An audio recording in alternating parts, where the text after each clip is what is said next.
Hi friend, मैं मुकेश, आप सभी का मुकेश एजुकेशन पॉइंट पे स्वागत करता हूं। फ्रेंड्स, मैं आज आपके लिए जीके टॉप 20 प्लस का पार्ट 23 लेकर आया हूं। इसके पहले जो भी साथी पार्ट 1 से लेकर 22 तक ना देखे हो, मैं उसका लिंक डिस्क्रिप्शन बॉक्स में दे दूंगा, तो वहां से आप जाकर पुराने वीडियो को जरूर देखें। इन सभी वीडियो में वो क्वेश्चन इंक्लूड किए गए हैं जो एग्जामों में पूछे गए। तो मेरे साथी, आप सभी वीडियो को जरूर ज़्यादा से ज़्यादा देखें। और मैथ बिल्कुल बेसिक से सीखना चाहते हैं तो मेरे प्ले लिस्ट में जाकर नंबर सिस्टम का मैंने सभी पार्ट क्लियर कर दिया है, तो वहाँ पे जाकर आप बिल्कुल बेसिक से मैथ सीख सकते हैं।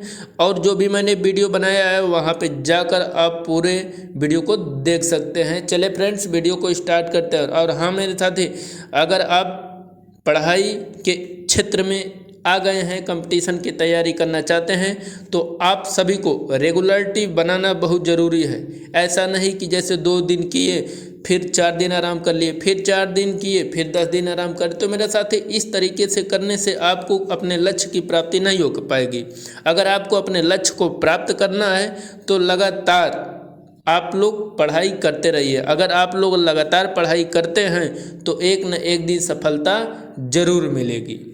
यदि आप उड़ नहीं सकते तो दौड़े, अगर आप दौड़ नहीं सकते तो चलिए, यदि आप चल नहीं सकते तो रेंगे, लेकिन आप जो भी करें आगे बढ़ते रहें, आगे बढ़ते रहें। तो इसलिए आप सभी को लगातार मेहनत करना है, एक न एक दिन सफलता आपके कदमों में होगी। चलिए फ्रेंड्स, स्टार्ट करते हैं वीडियो को।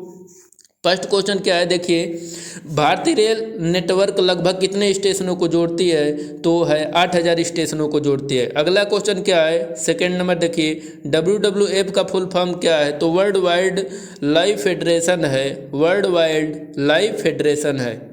अगला क्वेश्चन क्या है, भारतीय अंतरिक्ष अनुसंधान संगठन की स्थापना कब हुआ था? तो 1969 ईस्वी को हुआ था। अगला क्वेश्चन क्या है, पृथ्वी की सतह से पलायन वेग क्या है? पलायन वेग क्या है? 11.2 किलोमीटर पर सेकेंड, किलोमीटर पर सेकेंड। पलायन वेग क्या है? इसका मतलब ये है कि जैसे हम लोग पृथ्वी पे हम लोग उपस्थित हैं और किसी भी ईंट या पत्थर या ढेले को जब हम ऊपर फेंकते हैं तो वो नीचे गिराता है, यानी पृथ्वी की ओर आकर्षित हो जाता है। तो इसे हम लोग क्या कहते हैं? गुरुत्वाकर्षण कहते हैं। लेकिन एक ऐसा वेग के माध्यम से हम लोग उस ढेले या ईंट को या पत्थर के टुकड़ों को फेंक दें जो पृथ्वी पर लौटकर वापस न आए और वो ऊपर चला जाए, उसको क्या कहा जाता है? पलायन वेग कहा जाता है। अगला क्वेश्चन क्या है, 5वां नंबर देखिए, बृहदेश्वर मंदिर स्थित है। तो बृहदेश्वर मंदिर कहाँ है? तमिलनाडु स्थित है। कहाँ? तमिलनाडु में। अगला क्वेश्चन क्या है, हांगुल प्रजाति को कहा जाता है? तो हांगुल जो प्रजाति है उसको क्या कहा जाता है? कश्मीरी हिरण कहा जाता है। अगला क्वेश्चन क्या है, मानो हाइपोथैलेमस ग्रंथि कहाँ स्थित है? तो मानो हाइपोथैलेमस ग्रंथि फ्रेंड्स मस्तिष्क में स्थित है। किसमें? मस्तिष्क में स्थित है। अब चलिए, मैं हाइपोथैलेमस के बारे में कुछ बताने चाहता हूँ। ये फ्रेंड्स, जो पुरुष होते हैं इनमें हाइपोथैलेमस की मात्रा बहुत अधिक होती है और महिलाओं की कम होती है। अब हाइपोथैलेमस होता क्या है, जैसे हम लोग बैठे हुए हैं, हम लोग पुरुष बैठे हुए हैं और बगल से कोई अच्छी सी चीज़ जा रही हो या फिर कोई वस्तु हो या फिर कोई औरत हो, तो हम लोग उसको देखने लगते हैं। तो हम लोग कहते हैं, वाह कितनी अच्छी है, बाइक कितनी अच्छी है। कोई भी चीज़ ऐसी जाए जो मन को झकझोर दे इस तरीके से कि हम उस पे अपनी नज़र को हटा ना सकें, तो ऐसी स्थिति जो होती है वो किसके कारण होती है? हाइपोथैलेमस के कारण होती है। तो हाइपोथैलेमस महिलाओं में कम होती है और पुरुषों में ज़्यादा होती है। अगला क्वेश्चन क्या है, देखिए, अगला क्वेश्चन क्या है, इलेक्ट्रॉन के समतुल्य प्रतिद्रव्य कणों को कहा जाता है? तो उसको क्या कहा जाता है? पॉजिट्रॉन कहा जाता है। क्या कहा जाता है? पॉजिट्रॉन कहा जाता है। अगला क्वेश्चन क्या है, पूर्ण सूर्य ग्रहण होता है? तो पूर्ण सूर्य ग्रहण कब होता है? तो देखिए मेरे साथी, जैसे ये मान लीजिए सूर्य है, ये चंद्रमा है और ये पृथ्वी है, यानी सूर्य हो गया।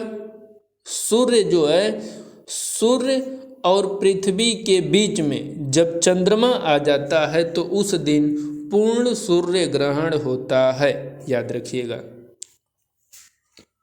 अगला क्वेश्चन क्या है, 10वां नंबर देखिए। भारतीय राष्ट्रीय कांग्रेस की सहायक इकाई के रूप में काम करती थी तो वो होम रूल लीग था। होम रूल लीग 1915 से 16 ईस्वी में इसकी स्थापना हुई थी और जो ये होम रूल लीग थी भारतीय राष्ट्रीय कांग्रेस की सहायक इकाई के रूप में काम करती थी। अगला क्वेश्चन क्या है, भारत का राष्ट्रीय गीत वंदे मातरम किस भाषा में रचा गया था? तो मेरे साथ याद रखिएगा, संस्कृत में रचा गया था। किसमें? संस्कृत में रचा गया था। फ्रेंड्स, हम सभी को लगातार मेहनत करते रहना चाहिए। कभी कभी जीव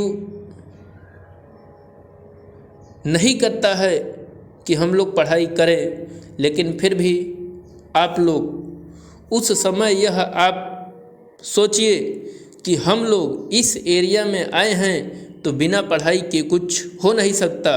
तो आप सभी लोग उस अपने लक्ष्य को मन में ध्यान करिए और फिर आगे बढ़ना स्टार्ट कर दीजिए। एक न एक दिन आपको सफलता अवश्य मिलेगी।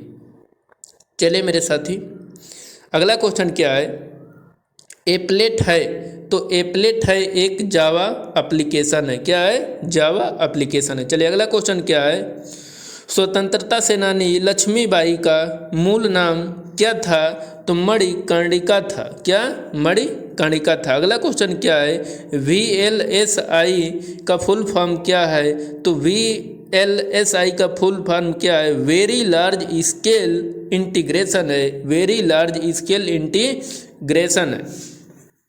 अगला क्वेश्चन क्या है, पाइथन है तो पाइथन एक प्रोग्रामिंग लैंग्वेज है। प्रोग्रामिंग लैंग्वेज, जैसे मेरे साथी जो भी कंप्यूटर चलाते हैं या कंप्यूटर का जो कोई भी कोर्स किया हो तो वहाँ पे कुछ प्रोग्रामिंग लैंग्वेज सिखाया जाता है, जैसे सी लैंग्वेज, C++।